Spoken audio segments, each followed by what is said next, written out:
pues parte de estos hallazgos en este trabajo exhaustivo que hicieron sobre la situación actual de esta gravísima crisis forense que hay en Jalisco. Así es, pues a lo largo de 5 años de que se empezó a hablar en Jalisco de una crisis forense a partir del caso de los llamados trailers de la muerte, estas cámaras refrigerantes que circularon por varios municipios de la zona metropolitana, decidimos revisar qué es lo que ha sucedido, digamos, a lo largo de estos años y nos encontramos con que si bien ha habido algunas acciones en la zona metropolitana donde de por sí sigue habiendo una crisis por el tema de la saturación, las capacidades institucionales, el contexto de violencia del Estado. También ocurre en otras partes de la entidad, como pueden ser las regiones del sur, del Altos Norte, del norte propio de Jalisco, diversos lugares en donde precisamente el instituto tiene sedes, tiene personal, debe atender la situación de violencia que también ocurre ahí y que por supuesto están, nosotros lo decimos sí claramente, en el abandono. Fuimos directamente a estas 8 sedes regionales a revisar los registros, a platicar con el personal, a ver las instalaciones. Les dijimos precisamente que estábamos documentando, iba el colectivo durante un proceso de búsqueda en los registros forenses para ver si ahí podían localizar alguna persona del colectivo o alguna otra de la que tuvieran conocimiento que estuviera reportada como desaparecida, y como CEPAD pues nos dieron la confianza y el apoyo para acompañarles en este proceso y precisamente realizar esto. Vimos que hay falta de personal, o siempre la queja recurrente era que faltaba personal, materiales, que la capacidad era insuficiente, algunas instalaciones no eran adecuadas para brindar estos servicios, y bueno, a grandes rasgos, digamos, son algunos de esos factores que presentamos en este informe. Claro, Jonathan, para tratar de que nuestro auditorio entienda un poquito el nivel de crisis que hay actualmente, en la documentación de este trabajo que hicieron ustedes se habla de alrededor de 9,000 cuerpos y restos humanos,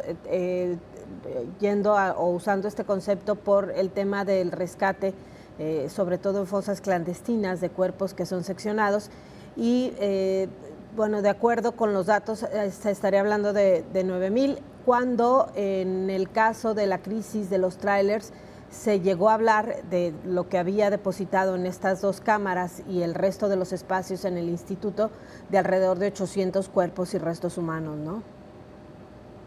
Así es, en ese momento lo que estaba sucediendo es que estaban, digamos, superados las cámaras que están en las instalaciones del instituto, y lo que se pidió, digamos, eran refrigeradores externos que finalmente fueron utilizados indebidamente porque estaban depositados los cuerpos unos sobre otros, o se mezclaron, digamos, material biológico que era muy importante también para todo el tema genético. Lo que nosotros documentamos ahora, y no es solo para hablar de un tema de cifras, sino precisamente para dimensionar el tamaño de esta crisis, nosotros estamos hablando de registros, hablamos de registros de 9,000 personas fallecidas sin identificar. ¿Y por qué registros? Porque precisamente, como tú mencionas, existen tanto cadáveres completos como cuerpos seccionados, por así decirlo. Suena horrible, pero así es la situación de violencia en el Estado. Y también hay restos óseos o osamentas. Esto lo decimos como registros porque no tenemos claro, y nosotros tendríamos que procesar, tendría que haberse procesado toda esa información para determinar que un resto no coincide con la identidad de otro resto, es decir, que se trate de una misma persona. Entonces, por eso hablamos de registros, porque esta es la cantidad de lo que tiene que procesar o lo que le falta procesar al instituto. Hablamos de 9,000 registros o restos óseos y cadáveres, porque es la cantidad de trabajo que tiene rezagado, no nada más de si se trata de una persona o de un cadáver completo. Creo que aquí la discusión no es precisamente esa, sino lo que se tiene que trabajar, y es precisamente lo que documentamos, tanto en campo, eso lo hicimos de ir revisando uno por uno de los registros y tomando nota de cuántos eran, así como de solicitudes de acceso a la información y de análisis de datos abiertos a los que tuvimos acceso. Claro, oye Jonathan, ¿y dónde están estos 9,000 registros? Sobre todo pensando en que el resguardo sea correcto. Como bien señalas, uno de los problemas con el tema de los tráileres era la forma en que eran almacenados y que se perdía información muy importante para la identificación. Después, ya en el actual gobierno, trascendió comunicación interna del forense, en donde se señalaba, por ejemplo, que los cuerpos seccionados eran depositados en cajas de plástico sin ningún tipo de cuidado para evitar también que hubiera esta pérdida de información. ¿Qué está pasando ahorita en este punto? Así es, digo, y justamente para aclararle al público, el uso de estas cámaras, por ejemplo, los trailers, técnicamente no está mal.